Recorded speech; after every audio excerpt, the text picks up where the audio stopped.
Coming up next is Inside GRCC, your look inside your community college. So don't change the channel. We'll be right back.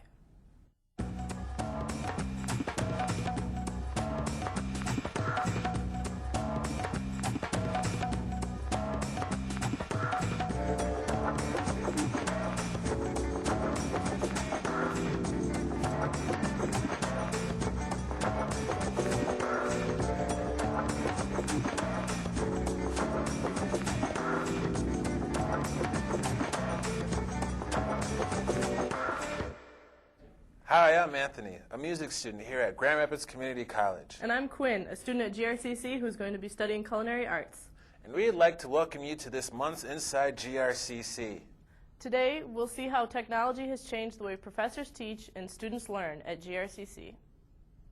We'll also get a chance to meet our Board of Trustees and learn what motivated them to leave this college. Every month on Inside GRCC, we follow our president as he shows off part of campus. This month, Dr. Juan Olivares is in one of our chemistry labs, showing how instructors are using new laptops to help students learn. Hello, and welcome to Inside GRCC. Today I'm at the Science Center here on campus, and we're going to take a look at technology and how it's impacting teaching and learning. And with me today is one of our professors, Lori Foster, and she's going to help us understand the impact of technology. Welcome, Lori. Thank you very much. So, how is technology changing how you teach these days, Lori? Well, it's just afforded us a great opportunity to be able to access information that's out on the internet very quickly. There are resources that students have. It affords me a chance to quickly draw up on links that are out there for them to see in class, real-time stuff that's happening. We can go to orcalive.com and watch the orcas come up out of the Puget Sound and be right there at live camera at the moment. We can have opportunities to go to their links for their classroom lessons. This is a class for biology for future teachers, and so I have a number of links that allow them to go out and find resources that other teachers are already putting out on the web that they can use for their own lesson plan development. And for my own teaching, the big thing is that it affords me a chance to do delivery using PowerPoint medium, but even beyond that. It allows me to become more interactive with the students in their learning process. One example that has played out, this is a genetics lesson that we were working on. And in the years past, I would always have to pull up the screen to find available whiteboard space and then turn my back to them, and I would have to see if they got it. Where now I can just have them watch the screen, but I'm watching them. I'm seeing if they're getting it. And I can go on here and actually do the board work while the students are watching me and I'm watching them. I can check for understanding, see if there's a sense of confirming that they've got it, talk about the results, and interpret them together.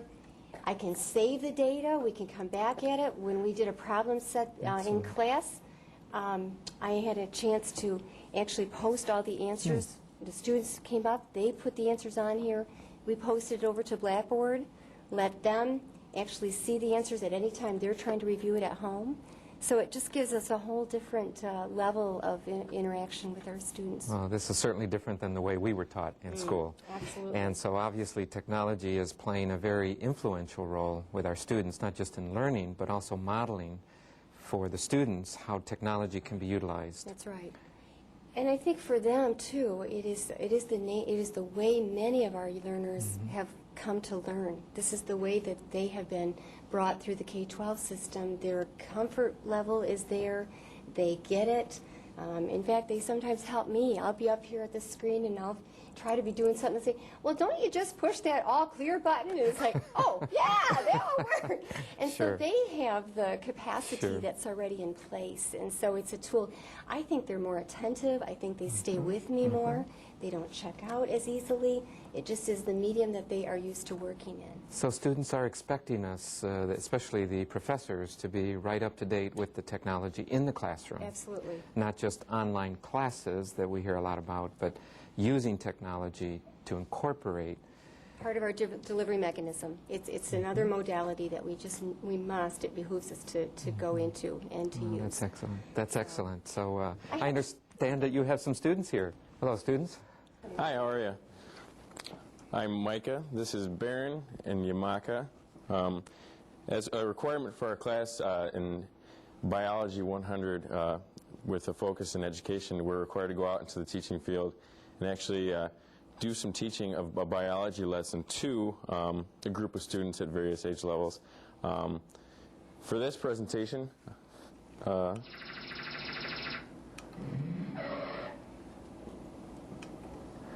this is our concept map. It's actually just a diagram of how we wanted to teach, what we were planning on teaching in the classroom.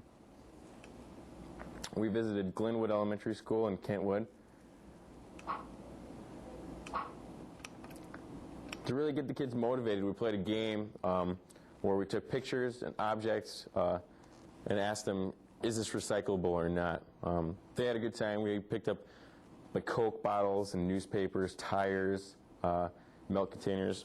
Everything we picked actually ended up to be recyclable. Some kids want to recycle shoes and everything. Right. So, pretty nice.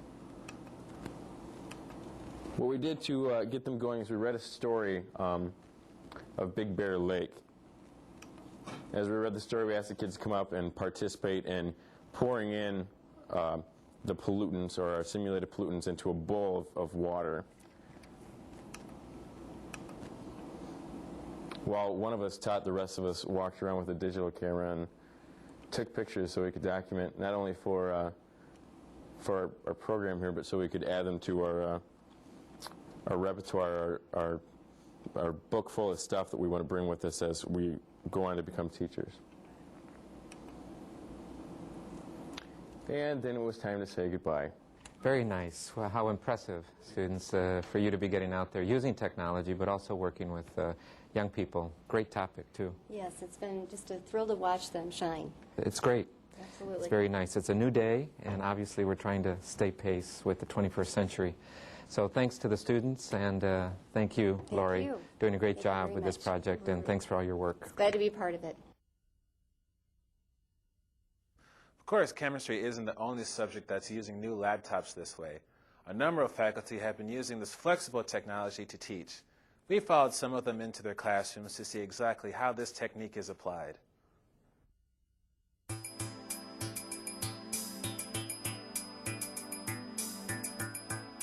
In my view, I want the students doing more in class than I'm doing. I want to be there to assist them, but I don't want to be in class so much telling them what to do. I want to be there in front of the class as they do it, guiding them, making sure that they get the end results that we're all looking for. One of the fun things that it's been a joy for me to do is to raise the bar in terms of my expectations for presentations. From the past, it would be a poster that they would put up. But now, I mean, every one of them are burning a CD, and it's a PowerPoint with digital added in and some video in there and some audio pieces that are put in, and then they come and they're wanting to splash it up.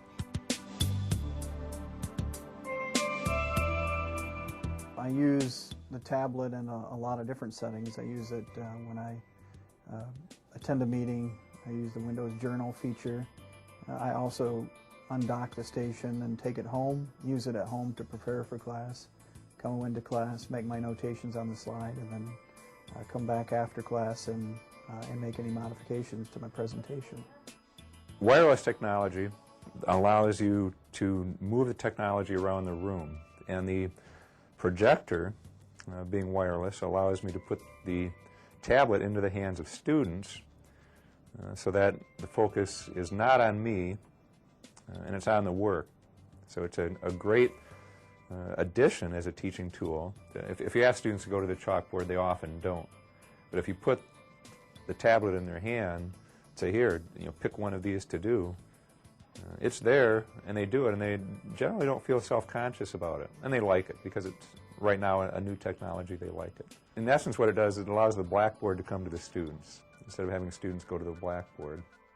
Normally, my back's turned, and I can't see if they're getting it or not. And here, I'm with the laptop. I can be writing as I go, doing the stuff I'd be doing on the board, but I'm watching them. I'm pacing myself. I'm able to say, do they get it? Are they with me? Are they connected by all those nonverbal cues that you get? And when your back is turned and you're trying to quick check and see, you can't pulse it as well. So I feel that they seem to stay focused. I think that because this is something that many of them are comfortable with, they're inclined to it. They're kind of tuned in.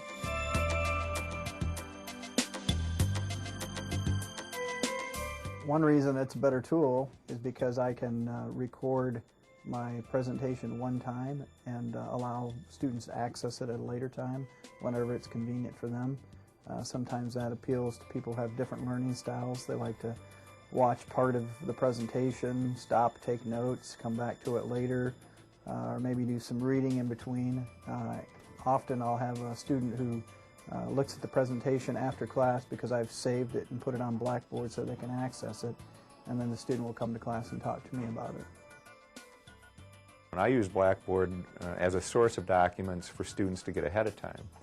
So for example, I let them know ahead of time, next Tuesday we're going to be working on these documents. If you want to get them ahead of time and download them and look at them, that's what we'll be doing.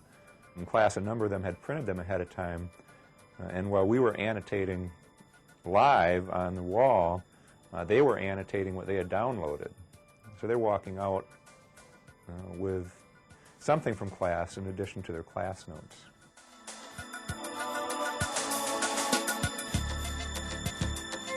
So right now we have this. We have G, we have B, and we have the D in the alto. I think that this transcends any discipline. It's really, the limitations are only our own.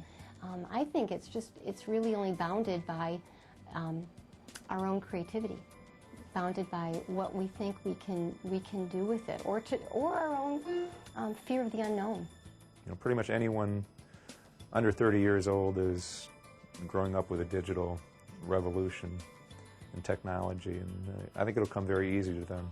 They actually, in many times, they're doing circles around me in terms of their PowerPoint presentations and what they're capable of. Many of them have been trained to do this. This was part of their high school curriculum. So if we don't ask that of them, shame on us that we're not saying, this is what you can do? Okay, do it. Let's let you shine. GRCC is one of 3 community colleges in the state that partners with Michigan Tech University each summer, giving some of our students a taste of life on a 4-year college campus. This program is called My Cup, and we'd like to show you what it's like to attend. What does it take to make sure you will succeed at a 4-year university? How can you know that you're ready to transfer, live on your own, and start a career? Believe it or not, the answer to these questions is one simple supportive program, and it's called My Cup. The Michigan College-University Partnership is designed to help community college students unlock their future by preparing them for it. Based at the prestigious Michigan Technological University, students from Delta College, Northwestern Michigan College, and Grand Rapids Community College are introduced to university life through a 7-week summer session.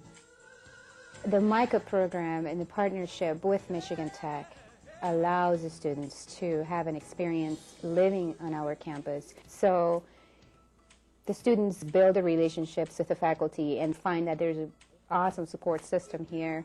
So all those fears are gone. Let's say a college player went to the NFL with no training, with no going to practice or anything, just basically jump in and put him in the game. You can't do that. I come from a little college, and to throw me in a big college and just go ahead, graduate, I don't think I would have made it like that. It's good that I got the practice. At first I was kind of afraid, but now that I'm here, I actually like it. Because I'm here, living in dorms, I have never been like that, and being in a big university and meeting new people, that's why I liked it. I really enjoy it. I heard about the MyCup program through my advisor at GRCC. I came here that summer, I took 1 class. Then you also work from 10 to 20 hours a week with the advisor or a professor in the department that you wanted to work for. So pretty much I think it's a great experience because you get to get to know the school, get to know different teachers, new students. If you actually want to come here later, it's not like you come to a place new where you don't know anybody. The MIC-UP program is a great way for a student to see if Michigan Tech is right for them. It's a way to come up here during the summer, take one class, participate in research, really see a side of the university that not too many undergrads get to see.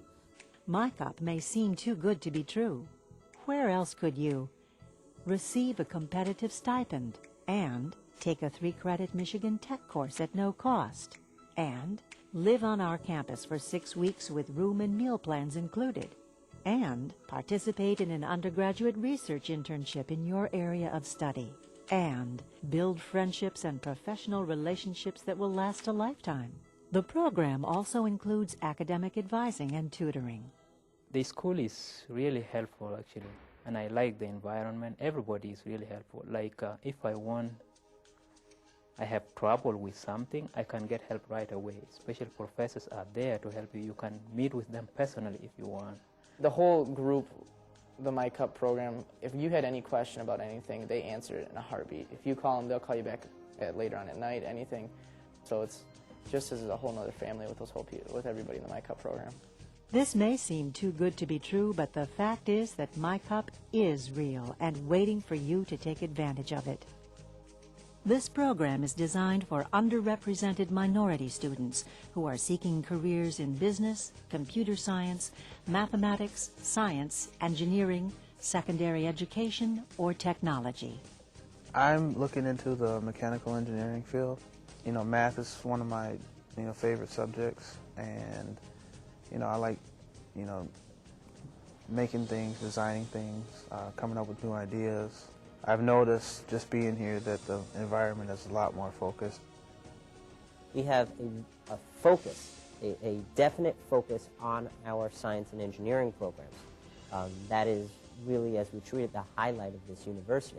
So people are coming here for that. The faculty are coming here for the concentration in science and engineering. If you choose to transfer to Michigan Tech after completing the summer program, the support you receive from college staff continues. In terms of making the big step to transfer, it's not like they're coming to a strange school. I think that's critical when the students know that that relationship that was initiated continues throughout the duration of their study at Michigan Tech. So it's almost like home away from home. You will experience a rich college life, enjoy diverse cultures, and see firsthand what makes Michigan Tech unique. There's more students from overseas, from India, from Japan, from China, and the Hispanics, and with them I get to meet different students from all over. I see a lot of cultural diversity here. If you like the outdoors, this is definitely the place for you to be. There's a lot of like hiking because of all the wilderness around here. The bike riding is awesome, the trails that they have. And then once the snow actually comes down, there's the snowmobiling club that I'm in. There's skiing, the snow mountains right over there. There's a couple other mountains, snowshoeing, hockey. I mean, it's just, right now in the winter, there's just too many things to do. So the winter goes by really fast. This place right here is really like beautiful on the outside and the inside. And we go to the gym and we go outside. We go to the lake, and yeah, it's great. It seems like everybody knows everybody. I like it because it's a small community, and it seems like it seems really, really safe, and it's really nice. Michigan Tech is actually basically almost surrounded by reservation land. So if Native American students from other tribes want to come to Michigan Tech, they can tap into all the activities, the traditional events that are going on down there. And then we have our own traditional events that the MIC-UP program supports here on our campus, such as the powwow and all the variety of events. So there is a broad range of cultural activities going on right here on campus. Success in life depends on taking advantage of opportunities. MIC-UP is one of those opportunities you don't want to miss. Together, we will make sure you're ready for success in college and in your career. The students that do the program are successful once they transfer to our institution. They're doing fabulous. They're very independent, and they know exactly what they want to do. And we have one student that had 3 companies just fighting with offers, and they were just fighting for him. I really learning, and I really applying my knowledge, my skills, and I think this is a great experience for me. It makes you realize how fruitful it can be whenever you get done with your college and degree. If it was not MICA program, there was no way that I would have actually known all this kind of help that are available here. But because MICA introduced me to the schools, and I start knowing a lot about the school, so that's why I chose to come here. This kind of things you won't forget. These are the things that you're always going to have in your mind, and you're always going to remember, and you're always going to make friends, and the friends that you make, I know we're going to keep in touch, and it's good.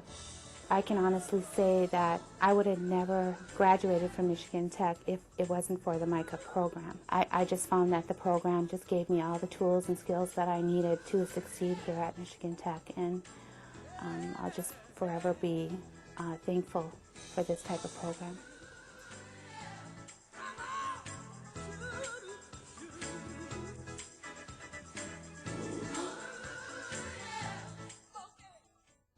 In 1992, the citizens of Kent County voted to change Grand Rapids Junior College into Grand Rapids Community College. Since then, your community college has been represented by trustees. We had the opportunity to sit down with each of them to learn what motivated them to run for this position and why they care so much about the college they represent.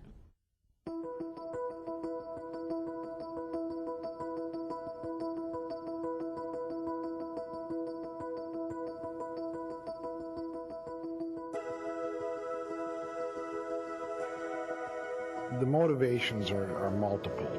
I wish I could say there was one thing that motivated me, but I think the one thing above all is that because I attended this institution and it gave me such a great start, I just saw it as an opportunity to, and I'm sure you've heard this many times, but it's the truth, give something back to it. I came here one of 9 children, 2 of 9 as a matter of fact, the second, from a family that was an immigrant family that could not afford to send its kids to school. Nobody had graduated from high school before me. And I looked around, and they gave me the opportunity. I don't know if I contribute very much, but I try my best, and I love the place, and that was a primary factor in my decision to serve on the board. Grand Rapids Community College was part of my life. I had graduated from JC. I met my husband at JC. All of our children attended the junior college, and it rounded off a whole commitment to how valuable this place was in our lives. Well, when I heard that JC was going to, was in the process of changing to a community college, I was very interested in that happening, and I was working very hard to make sure that we had people to run for those seats. And my friends just came to me and said, hey, you know, it's your turn, you need to do this. I wanted to make sure that there was minority representation. I wanted to make sure that women were also represented. And I also knew that Grand Rapids Junior College had an excellent reputation in terms of institution for higher learning. What led me to really want to be a board member was just my passion for education. I went to Grand Rapids JC. I was considered a non-traditional type of student. I was older. I knew the benefits of CC or JC at the time, giving me the opportunity to return and build up my credits and my grades. And so I had a real strong passion for wanting to be part of that. The work of the college is very important work, both in the area of preparing students to go on to 4-year universities, but also it plays an incredibly important role in workforce development, and to be part of an institution that helps students realize their dreams is something that is very important to me, has been important all my life, and something that I'm very committed to. People asked me, and my wife said fine this time because my kids were older. So it just seemed to click. Having lived in the area all my life, you know, I just knew that I could talk with people about the college, and I knew there'd be people that had children there, and I could answer questions, you know, or direct them in the right way. And it just seemed to click, you know, and kind of implant that idea in my kids. We'll get a map. I think I was giving back. I'm giving back because of my wide range of experiences in K-12. I was in elementary as a teacher. I was at the high school level as a guidance counselor, and then I was an administrator in the elementary school. Just thought it was a perfect way at the end of a career to begin another career as giving back to the community. We do this all day. 1, 2, 3.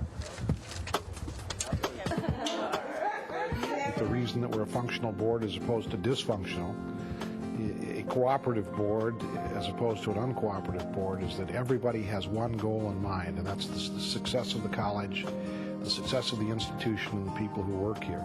I now, with the authority of the Board of Trustees, place over your shoulders the Great Seal of Grand Rapids Community College.